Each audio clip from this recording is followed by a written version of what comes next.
My name is Rubens Ghenov. My practice is kind of a triad,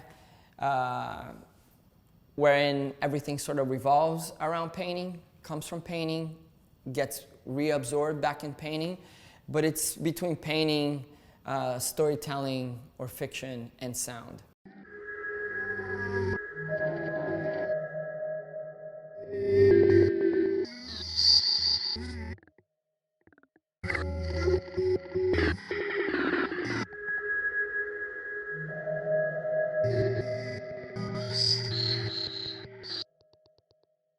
Habitually, I ended up developing a kind of a three-step ritual. I start burning an incense stick. I make some tea. And then I choose a song, whether it might be a loop that I made on the computer, or something that I have been listening to in the studio that I put on loop.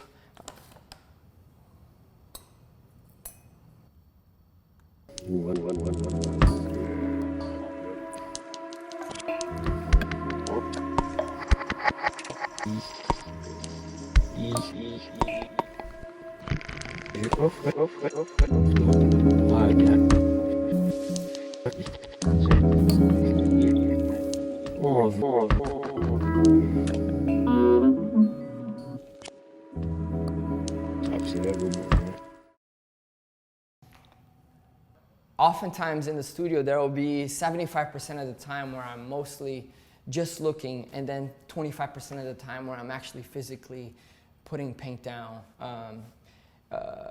in relationship to the composition. And that act of contemplation has been important to me, as well as it's important to the poet Angelico Morandá, whose meditative praxis and poetry is still the basis of the work for the last 5 years. He would make loops in cassettes, and would bring a cassette player to the woods. He would arrange it in between two trees, and he would kneel upright between those two trees with a shroud over his head, with the ears slit and cut off, so that he could hear the sounds of the sound of the trees, the forest, and also the loops that he had been making at home. So there's a parallel of he and I in that sort of condition, you know. Yeah.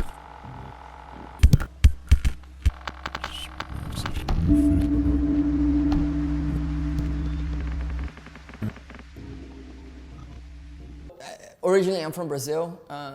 I moved to the States in '89 when I was 14. And one of the things that perhaps me as a kid was always interested in was stories. There's a small article, an obituary-like article in a Spaniard newspaper, February 2nd, 2006, talking about this poet that had lived in Salamanca, Spain, and had then immigrated to Faro, Portugal. It's a coastal town. Because of specific calculations that he was making vis-a-vis his studies of literature and poetry, and also geographic mappings that he was really quite interested in. And so he began to construct this trajectory that also formed the shape of a triangle onto the map, combining Europe, Africa, and South America. He was really interested in this connection between Europe and Africa that then placed itself in Brazil.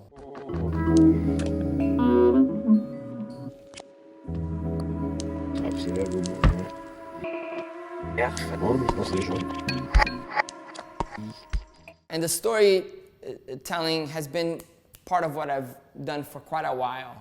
I've been working with inventing characters or being interested in fiction as something that is perhaps truer than an artist just simply and solely speaking of herself, himself, themselves, you know. I later got to realize that I am all these things, as the quote from, I don't know if it's Walt Whitman or Twain that said, I am a multitude, you know, I contain multitudes, you know.